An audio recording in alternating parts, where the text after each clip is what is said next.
I'm Emmanuel and welcome to my next playthrough where I will be playing Atiwa. Atiwa is an Uwe Rosenberg game, and in this game we are going to be creating housing for new families and sharing newly gained knowledge on the importance of fruit bats for the environment. We're going to acquire new land, manage animals and resources, and make our community prosper. So join me at the table as I play this game solo. Atiwa is a game that designed by Uwe Rosenberg. I've already said that before, but he designed this in with the hopes that he would raise awareness of the importance of fruit bats in Africa. So this takes place out next to the Atiwa mountain range in Ghana. And one of the things that comes with the game is this little booklet that explains everything about fruit bats in Ghana, their importance to the rainforest, planting seeds and helping the forest grow, and the importance of the fruit bat. So that's kind of cool. So how does this game work? This game is played over a course of 7 rounds. And each round I'll be taking 3 actions followed by a maintenance phase. In the solo game, what's going to happen is the first round I'm going to play with the red players.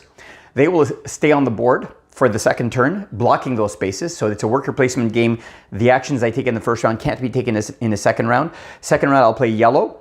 Third round I'll play blue. And you can see the colors over here. Third round I play blue. When I play blue, I remove the red ones from the board and I get to play the red ones in the next phase. And then as I play each round after that, I will remove, when I play the yellow ones, at the end of the red phase, I remove the yellow ones off the board, and so on over the course of 7 rounds. Rounds are used by these sliding tiles. So here we go. These are randomly shuffled and I will put them on the board here. Each of these icons over here under the Roman numerals tell you which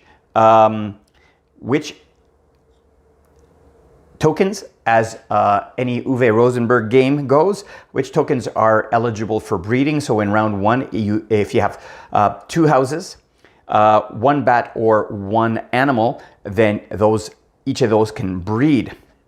We start a game with a tableau of cards, of 1 card with a village over here.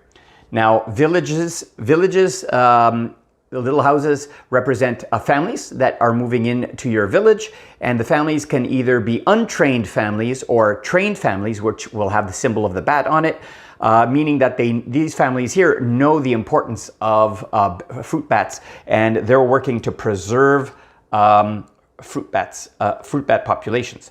The tableau will have a row of 4 cards, this being on the 3rd position, so there's going to be a space for a card over here, plus 2 more, and then down from there we can expand this out orthogonally. The player board over here, I've already put the tokens on, but I'll bring out another one from another player so you can see. So as we put tokens in our village, and I'll bring out a village card here. So here's the village card, they're all the same. And it's divided up into 8 spaces. This corner over here has the name of it, what type of card it is, a location card, and how many points it is worth at the end of the game, and what you can store on the card. So you can store, you can put a bat here, you could put a goat over here, you could put an animal over here, you can plant a tree. Trees also produce fruit, and you can build houses on these spots. If the house has a family, is built and you train the family and has the bat symbol, you can also store a bat over here. On some of these location cards, you'll also have a blank space, and the blank space you could put anything in that space so long as you already have 1 on the board. So if I have a tree here, I could put another tree here. If I have a bat here, I could put another bat. Same thing for the animal and the goat.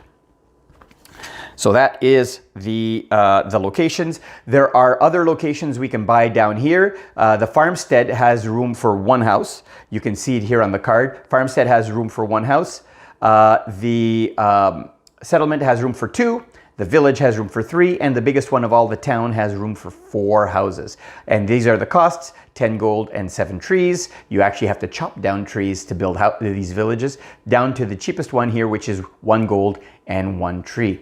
I do have the option of going to each space twice. These are where you place your workers. The second time I go here, it's slightly more expensive than the first time by 1 gold. Now, on the player board, as you uncover these by placing them in your village and in your tableau, during the income phase, you look at the logos that are uncovered. So putting animals on the board will help you plant trees. So you only ever get to plant 2 trees if you get to all the way over here. Planting trees gives you vegetables. Putting vegetables out on the tableau attracts bats. And naturally, the more villagers you have, the more villagers you need to feed. And this is how much food you have to feed them with. And of course, you also have goats. And goats, if you have goats, because they give milk, a certain number of goats will provide for a certain amount of food. So if I have all my goats out, I can cover for 7 food because the villagers are eating the milk and the cheese products that the goats produce. Naturally, we can also eat vegetables, animals, and goats, and we'll see that on the little player aid that explains how feeding works. The little tiny points, the little tiny marks over here explain the points. So this is how many points you score at the end of the game. The goal for a solo game is to score 120 points. Now, as part of the tableau, I have this night sky. This is when the bats go out into the night sky. You'll see how this works during the game. They will go from my city, from my tableau over here into the night sky, and then they come back in the daytime. So this is the kind of like a storage area where I can store up to 9 bats. So after I place my 3 workers and take the actions on the board, we go to the maintenance phase, and the maintenance phase has 7 steps. Income: collect 1 gold for every trained family, which is over here, and draw 1 pollution marker for every untrained family. So a pollution marker, there is a little baggie. There is a little baggie with pollution markers. And what happens during the course of the games, if the families are trained, so we can have a bat icon, we just get a flat gold for that family. But otherwise, we go into this game, into this bag here, and we draw a pollution marker. Some pollution markers don't have any gold symbols on them. Let me get a few out for you. Some have, there's a couple that have 2, and there's some that have 1. And so if your family is untrained, whether you get gold is hit or miss. And the downside is then you get a pollution marker that you put on the tableau that permanently blocks a space on your tableau. If pollution happens during my game, you will see how that works. So I'm putting these back in the bag over here. Put that off camera right there. Step 2 is based on our board over here, the spaces that are uncovered. We will collect new animals, trees, and fruit. The fruit bats return from the night back to our tableau on phase 3. Feeding, we have to look at how much we have to feed. So the food demand of the families minus how many coats you have. Breeding, we look at the breeding to see what is breeding on each phase. Workers, return workers from the action board. This phase will not apply for a 3-player game until the end of round 3. You'll see how that works. And then preparation, put out new terrain cards and move the space tile. So every turn, so this will be turn 1. At the end of turn 1, in the maintenance phase here, this tile slides over. So this action here will get to take another time. But what happens is that the combination of actions changes every round. And then this moves over every round like so until the very last round on turn 7. For feeding, if you want food, if you kill a goat, so you return it to your board over here, that's worth 3 food. An animal is worth 2 food. Pumpkins are worth 1. You can spend 1 gold to cover 1 food. And if your family is untrained, then they will eat bats. But once the family has been trained, they will not eat bats. You are going to, and I lose 2 points for every food that I am missing. This is a little reminder of what breeds every round. So for the setup, in addition to these village cards, I have various terrain cards. You can see here an arboretum. It's worth -1 point, but you can plant a lot of trees. There's a house over here. This one is a farming camp, allows for a lot of bats. Not all of these have houses. For example, this one is a forest. It's a terrain card. This little leaf symbol is important for the symbols over here on the board. You can see for each of these symbols that you have, you get a reward over here. So I have to be mindful of that. And so on and so forth. And you can even get additional nighttime places where the bats can fly at night. So these get a shuffle. The deck is face down, where I can also draw blind from the deck, and then I put the 3 cards up here for the setup. And one thing I forgot to mention is after each action, so 3 times per round, I can also take a optional fruit bat action. And how that works is if I have at least 3 bats on my tableau and 1 fruit on my tableau and 1 tree in my supply, then I can take 3 bats off of my tableau. They go onto this board over here at night. I'll remove a vegetable and I get to plant a tree, symbolizing the actions of the fruit bats in planting trees. All right, before we go to the first round, let me explain what the icons mean. These I can go over here twice to draw blind from the top of the deck, and I get to plant a tree and get the top card from the top of the deck. These can be taken in any order, so when I can draw a card and plant a tree on that card, or I can plant a tree on my card over here. This one here is receive a tree with a fruit, and you get this card up here. This one over here is receive a bat plus this card up here. This one is receive an animal and this card up here. Moving on to these sliding tiles right here. So let's start with the tiles here. This is receive a bat and a gold, receive 2 trees, receive a goat. This is place a bat into an empty home. So for this one here, an empty home would be one of these huts that doesn't have a family living in it, for example. There are also some cards with uninhabitable houses or abandoned houses or derelict houses, however you want to call them, and the bats can go over there as well. This one here is to train a family. This one is get an animal and a plant, a tree. And now the board spaces, I'll reveal the board spaces when these move, but this one over here is get an untrained family. This is train a family, get a bat and an animal, get a gold, get either 2 bats or an animal, get a tree, train a family, and get a gold. Naturally, on a turn, we do the top and the bottom. So for example, over here, if I put a worker there, I would receive 2 bats, an animal, and a gold. Then we have these permanent spaces that don't slide on the board. This is get 2 animals, pay 1 gold to get 2 goats, get a tree with a fruit and a goat, get an untrained family and a goat, get an untrained family and a tree with a fruit, and pay 2 gold to get 2 untrained families.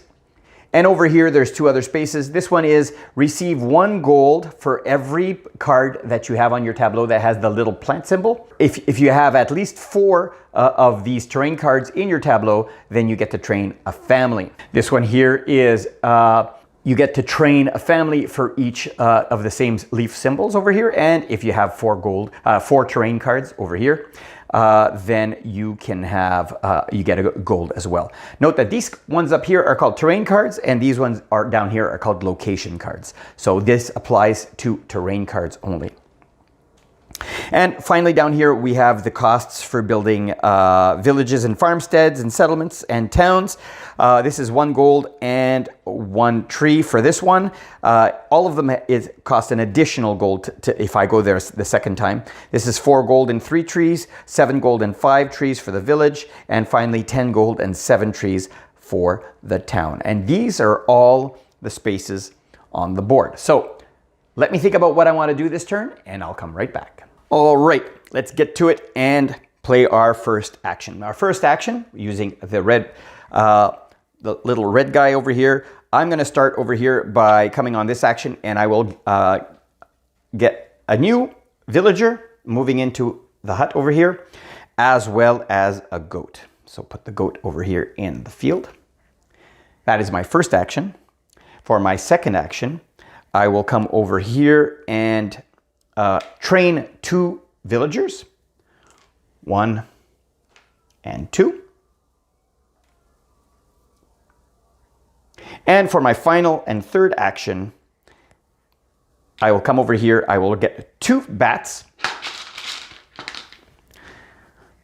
which I will place in the houses. 1, 2, as well as 1 gold. Now gold is just kept off the board here. There is no limit to how much gold I can have. And I also get 1 animal, goes on the animal over here. Now, after each of these actions, I did have the optional bat actions, but I needed 3 bats on my card to do that, and I never did. I also needed a fruit on the card, so that's why I skipped through it.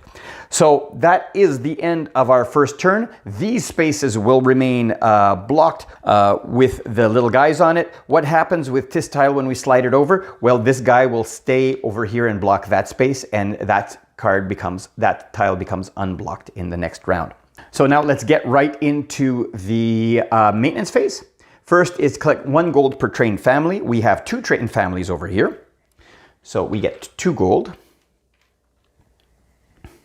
Now we collect according to our board over here. We get 0 trees, and that is it. So we get no more income. And then return fruit bats. We didn't have any fruit bats that need to be returned.